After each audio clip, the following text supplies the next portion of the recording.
Blow ye the trumpet in Zion, and sound an alarm in my holy mountain. Let all the inhabitants of the land tremble, for the day of the Lord cometh, for it is nigh at hand. A day of darkness and of gloominess, a day of clouds and of thick darkness, as the morning spread upon the mountains.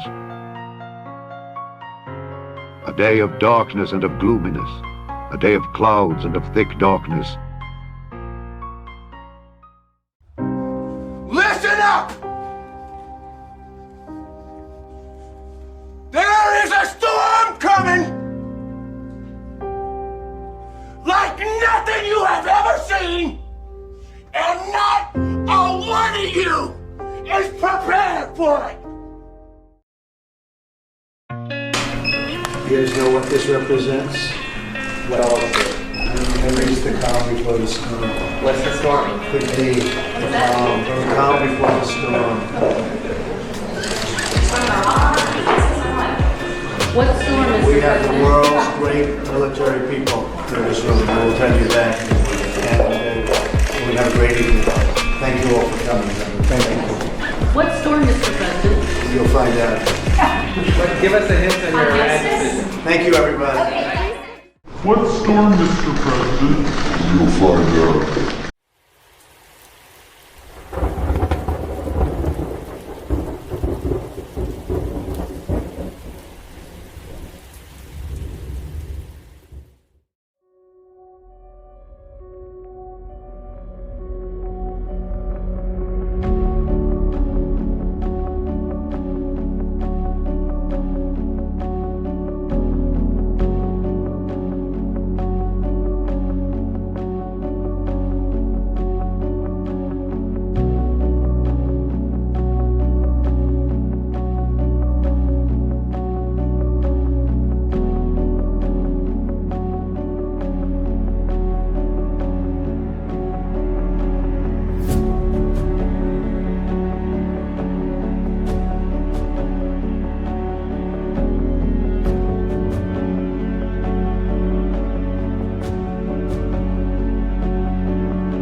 You're still asleep. Wake up.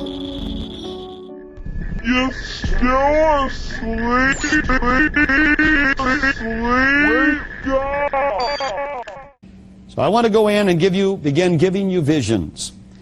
Try and remember these visions. Note them in your mind. I'll call off certain aspects of the visions because I believe they're going to be of significance in materials that I will offer to you.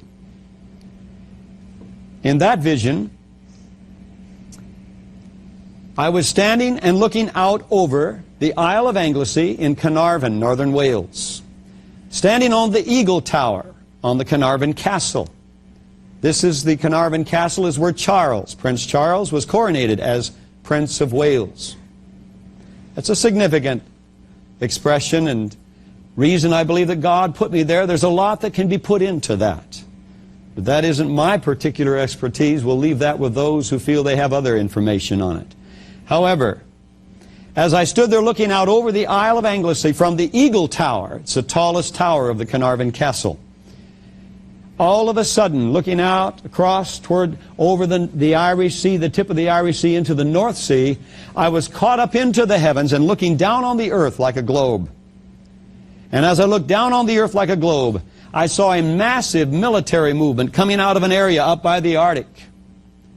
And I couldn't figure out what this was, what was going on, why a military, Navy, and Air Force, why it would be going out between the United States and Europe up above Finland, going out through the Icelandic Gap and heading down between the United States and Europe and making a curl all the way around the Horn of Africa towards the Persian Gulf.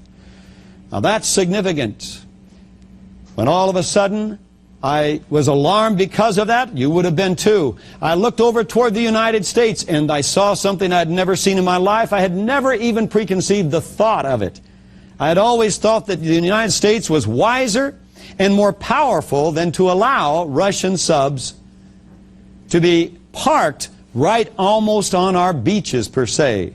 What I mean by that is you could see the submarines down under the water, but there were areas that the sand still had drifted on down from the beaches into the depths. And the submarines were sitting there aimed at America. I saw them sprinkled all the way across the East Coast. When I saw that, my family at that time lived in Portland, Oregon. I was alarmed, of course, and I wanted to look over toward Portland to see what was going on. And as I looked across the continent of the United States of this globe, I saw the submarines from way up by Washington, the top of Washington, all the way down around towards San Diego, poised in the same way all the way along our coast in the north from the Pacific side. Then something else caught my attention. I began to see radio towers going up all across the nation. And these radio towers, as they went up, the dotted lines began going out as though they were transmitting. And then there was an alarm went off in me. They're sounding the alarm. We're going to be under attack. The siege is laid. When all of a sudden I was watching these radio dots going out like the transmitting of a warning, and instead of the people being warned, they sprinkled to the ground like dust. And an alarm went off in me, and I cried out in the heavens, and I said, "Oh God, they won't even know what hit them." And at that time, all of a sudden, I looked down on the eastern seaboard at the submarine was drawn to that one right off from New York City. And I saw the missile come right out of that submarine and go right up and come right over the city of New York, and the entire city disappeared. Then I looked down, on down toward Florida. And down there, I could see another explosion take place. I looked across, because of my family being in the Pacific Northwest, I looked across, another explosion took place up by Seattle, Bellevue. And then another one down by San Francisco. And another one down toward Los Angeles, and another one toward San Diego. And there I stood in shock as I was watching these explosions take place and these cities literally disappearing from off the face of the earth.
The text message, "Goodbye World," has been received by over 1 million cell phones, and many of those phones have actually shut down because of the sheer number of messages they're receiving. The source of the virus still a mystery at this point, but as you can imagine, authorities now are looking into it, hopefully trying to pinpoint exactly where it's coming from. When we come back, we'll have our own tech experts weigh in on this and hopefully shine some light on the mystery. Also, we'll have more on the controversial decision by the Supreme Court concerning life sentences for minors. All of that, plus news updates and your weather and sports, when we come back.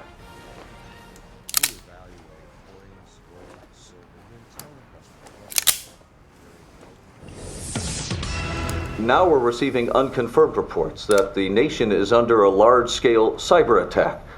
I'm told it's suspected of being connected to that Goodbye World text. There have been disruptions in basic utility service around the country in some of the larger urban areas, including New York, Chicago, Boston, and...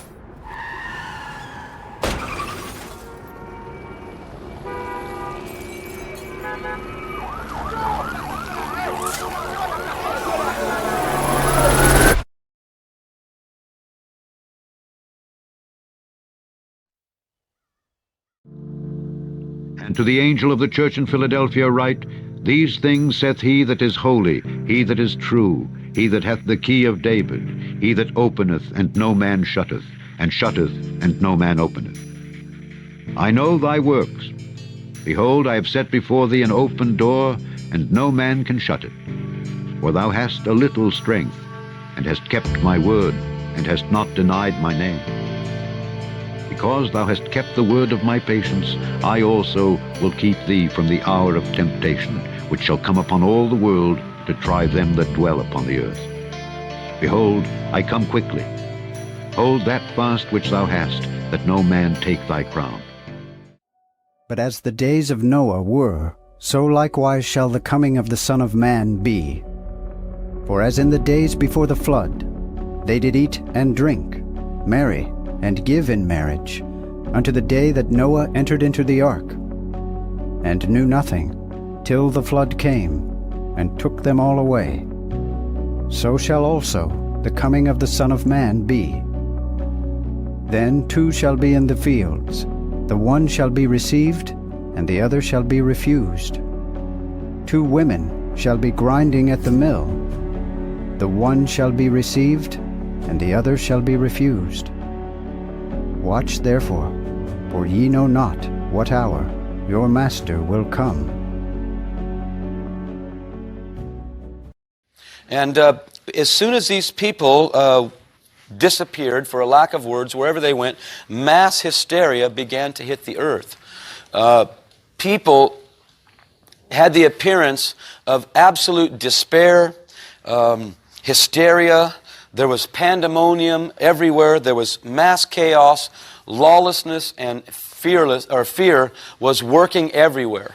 I was able again to see in many quadrants of the earth, and there wasn't any one nation that was under this. All of the globe was experiencing this. It was a very, very unusual instance that happened.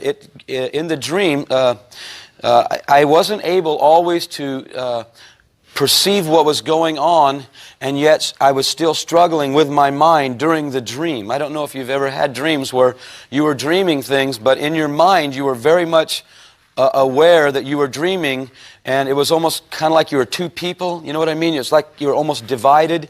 I was seeing the dream happening, and yet in my mind I was really not wanting to be a part of this dream. But to be very frank with you, I had no choice as this dream was unfolding. And by the way, it lasted the whole night with the interruption at about 3 o'clock in the morning. I had no control to come out of this dream. One of the things that was happening during this hysteria was many people were asking, where did these people go? What happened? And all the globe saw this event, or they experienced it afterwards. What I saw in people was that literally nearly everyone I experienced had a great look of despair and hopelessness upon their face. Everywhere I went, there was hopelessness. Nobody seemed to be happy about living. You know, I've never experienced that. I've been to a lot of public places where people are bummed out, not happy, not doing well, but not the globe in masses. I don't know, maybe you've seen that. I haven't. So this hysteria brought a complete hopelessness and total perplexity to just about everyone. The television communications were down for a period of time. Again, people have asked me, well, what do you think caused that? I'm really not positive, but I would like to put something on the overhead tonight to show you an article. And for many of you Prophecy Club folks here tonight, this isn't new information to you. For some of the visitors that might be here, this may be very new information. This was an article, let me move this down just a hair. This was an article that was given to me 2 weeks before this tour started. Let me share with you a few details. I did not want to take this tour, okay? I really did not want to connect to the Prophecy Club. When I got the prophecy for them, the Lord had told me some things about this ministry and how everything they were saying was about the end times. And I'm thinking, no, I don't want to go there. I've been booted out of enough churches. I've been persecuted enough for my position. I'm not going to hook up with anybody that's going to just completely declare the end as they really believe it. Now, you know, all of us have to leave the fear of man sooner or later in our lives. Amen? So that's what I had to do. And when I was praying about this tour, the Lord said He would give me daily a sign everywhere I went, a sign in the natural that what I had seen was truly Him. We walked in the airport today. We were coming through the terminal, and He showed me a Humvee sitting in the main area of the terminal of this airport. And by the way, it was the exact type that I saw. The one that I'm going to show you tonight on the overheads later, it's not the same one. This article was a reprint. Actually, I have the original copy if you would like it. I can get it to Prophecy Club, and you could request that. They'll, get it to you. This was in the 1991 Santa Barbara, California News Press paper. This has to do with a single high-altitude nuclear blast by a rogue nation which would bombard the continental United States with electromagnetic rays, crippling civil and military electronics from light bulbs to computers. Military experts warned Congress Wednesday. Such an explosion would unleash electromagnetic pulse. I'm going to move this up just a hair.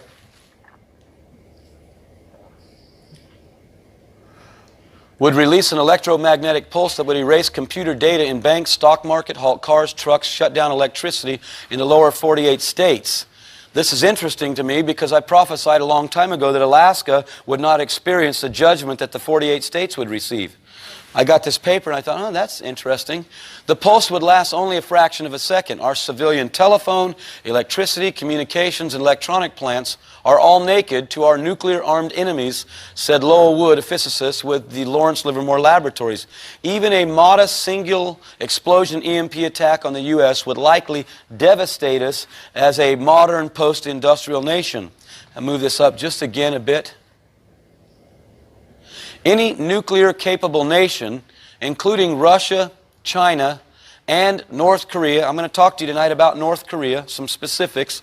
I have some inside information that the Lord has allowed me to see about North Korea and China. Any nuclear-capable nation, including these nations, could cripple the U.S. military machine and lay waste to modern American civilization, said Wood, who also is a consultant to the Defense Department. Again, that's an article from the 1991 Santa Barbara News Press. How many folks here tonight already know about that? Okay. Some things that we learn in the natural. Other things we learn in the spirit. Much of what I've learned about end-time revelation has been in the prayer closet. I haven't got to go into government strategic positions and things like that except in the Spirit. And so I'm actually quite excited that God is showing me some things that other men have got to be a part of by being strategically placed. This shutdown alarmed all of the peoples. And it lasted for about 2 weeks. Can you imagine briefly tonight all of your communications, your telephone, computers, television, and radio being shut down for a 2-week period of time? Can you imagine the hysteria? Can you imagine, the inability for a supermarket to contact its suppliers to get more supplies, or gasoline, or transactions? It's amazing when you begin to see it kind of unfold, the depth. This lasted about 2 weeks. Again, I want to remind you, I was not a prophecy studier or expert at this time when this vision came to me. I began to walk the streets in shock at the current events. The events are difficult to describe because lawlessness and fear was permeating society completely. After about 2 weeks of time, television and radio began to be back up and running. However, it was completely different than what was previously being broadcast. The broadcasts were being bombarded nearly everywhere, and they were depicting a soon-to-come new government and leadership. A man would be emerging to lead us. The man finally came on the scene, and he spoke with great eloquence. I wrote these things down exactly as I saw them. He spoke with great eloquence and charisma. He was soothing and promised answers to all current issues. This man was smooth and extremely convincing, able to solve nearly all problems. He was a consummate communicator, and he explained how this removal of people was God's judgment upon them. This rattled me in the dream. I did not understand his position. Let me tell you so you can kind of comprehend where I'm coming from. Not being a born-again Christian in the dream, when this man spoke, it began to convince me. It began to pull me in to the messages. I don't know if any of you have seen old films of Adolf Hitler speaking to the masses, but he had a demonic charisma about him that would literally pull the masses to him. That was nothing compared to what I saw. Nothing. He was able to rally a nation. This individual was rallying the globe. It was very, very frightening. Almost immediately, he began to communicate through large screen televisions that were strategically placed everywhere the general populace met. Think back for me for just a few moments. 1980, 1981. Large screens televisions? No. Few pizza parlors had those projector televisions, you know, with the 3 different colors that would project an image, but large screen televisions weren't out, folks. And neither was 24-hour news. Everywhere the populace met, big screen televisions were pumping this message. I travel a lot, all over the place, and everywhere I go, where the populace meets now, they have televisions. Restaurants have them. I've been to some restaurants where you have a television right at your table, so you're keeping up with everything. Airports, everywhere you go, everywhere the populace meets, you're being bombarded with messages. This was the norm. Now, what was strange about this is that this man's speeches and directions for the whole world had to do with new times upon us as human beings, new directives for global peace, and the need to give up current citizenship for world citizenship. This man continually and constantly spoke of world order and the benefits of all men dwelling together in peace. Now, even though I was disturbed in the dream, I was also being pulled into this because it sounded very, very good. World peace sounds good until you see the cost. Let me tell you, there is no world peace until the Prince of Peace establishes his throne on this earth. That's the bottom line. No human being is going to bring peace to this earth. Only the human being who's all human, all God is going to bring peace to this earth. That's Jesus Christ. And so I began to really think of relinquishing my citizenship, and this alarmed me greatly. Even though this was a message that pulled strongly upon me, I somehow wasn't convinced of this new order. I constantly heard the word new order, world order, and new times, but I never did hear new world order. I don't know why. You have to understand, the whole world was experiencing this despair and this chaos that was permeating society. No one, by the way, was isolated from this. No one was hidden from this. This was engulfing the whole globe.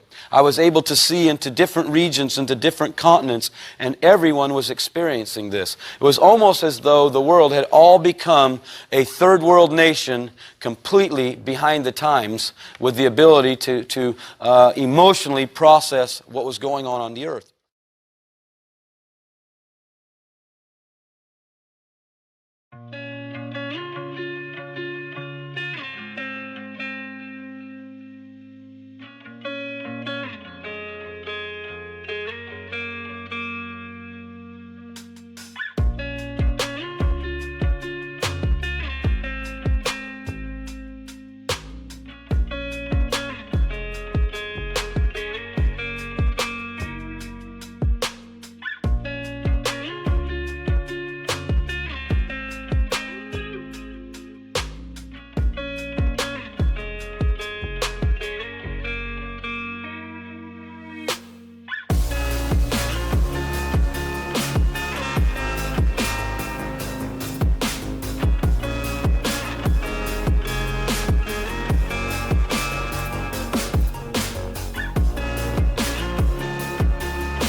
There you go. Well done.